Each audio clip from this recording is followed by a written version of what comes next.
The 1972 South African Grand Prix, formerly the 6th Grand Prix of South Africa, Afrikaans, Sesde Suid-Afrikaanse Grand Prix, was a Formula One motor race held at Kyalami on 4 March 1972. It was race 2 of 12 in both the 1972 World Championship of Drivers and the 1972 International Cup for Formula One manufacturers. The 79-lap race was won by McLaren driver Denny Hulme after he started from 5th position.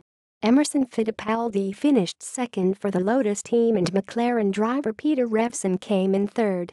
Report. Entry. A total of 27 cars were entered for this race. Although there was more than a month between the Argentine Grand Prix in South Africa, most cars were transported direct to Kyalami from Buenos Aires. There were few changes in the entry. Having missed the trip to Argentina due to a clashing Formula 5000 race, Mike Hailwood returned to Team Surtees. Jean-Pierre Beltis also missed Buenos Aires due to legal problems following an accident that had claimed the life of Ignacio Giunti in January 1971. Team Williams ran a second March Cosworth for rising star Carlos Pace alongside their regular driver, Henry Pescarolo. A new team arrived in South Africa, the Team Eiffel and Caravans outfit making its first appearance with Rolf Stommelin down to drive.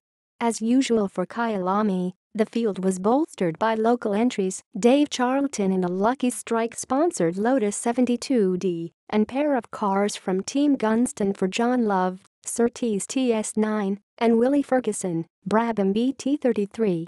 Qualifying. The reigning world champion and winner of the opening round, Jackie Stewart secured pole position for ELF Team Tourelle, averaging a speed of 119.221 miles per hour. Stewart beat Claire Regazzoni, Ferrari, and Emerson Fittipaldi, Lotus, by a few tenths of a second.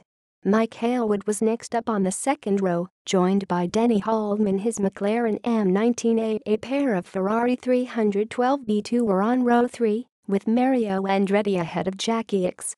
They were joined by Francois Severd in the second Tourelle race. The race was held over 79 laps of the Kyalami circuit.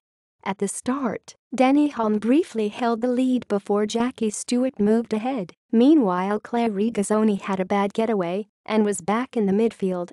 The Tourelle 003 of Stewart quickly built a lead, while the battle for second between Hulme, Emerson Fittipaldi and Mike Hailwood detached itself from the rest of the field. The Yardley Team McLaren of Hulme began to overheat, and this saw him dropped behind his rivals. Hailwood, a few laps later, was able to pass Fittipaldi to move up to second and began to challenge Stewart for the lead. On lap 28, the rear suspension of Hailwood Surtees TS9B and he retired from the race. Although this left Fittipaldi to attack Stewart, the Tourelle driver stayed ahead, only to suffer a gearbox failure on lap 45. Fittipaldi inherited the lead, with Hulme right on his tail. The Brazilian now ran into handling problems and this enabled Hulme to regain the lead on lap 57, from which he would go to win. Fittipaldi was still in a strong second place as the gap between him and the third place, Chris Amon, was large. The gap became even bigger, where Amon's Matra MS120C developed a serious vibration. This saw him drop down the order and finish 3 laps adrift in 15th. Third place thus went to the second McLaren of Peter Revson. Hulme won in a time of 1 hour 45.49.1 mins, averaging a speed of 114.898 miles per hour, and was over 14 seconds ahead of Fittipaldi. Revson was a further 12.7 seconds behind. Only other drivers to complete the full race distance were Mario Andretti, Ferrari, and Ronnie Peterson, March. This victory gave Hulme a 6-point lead in the World Championship. Classification. Championship standings after the race. Note: only the top 5 positions are included for both sets of standings. References.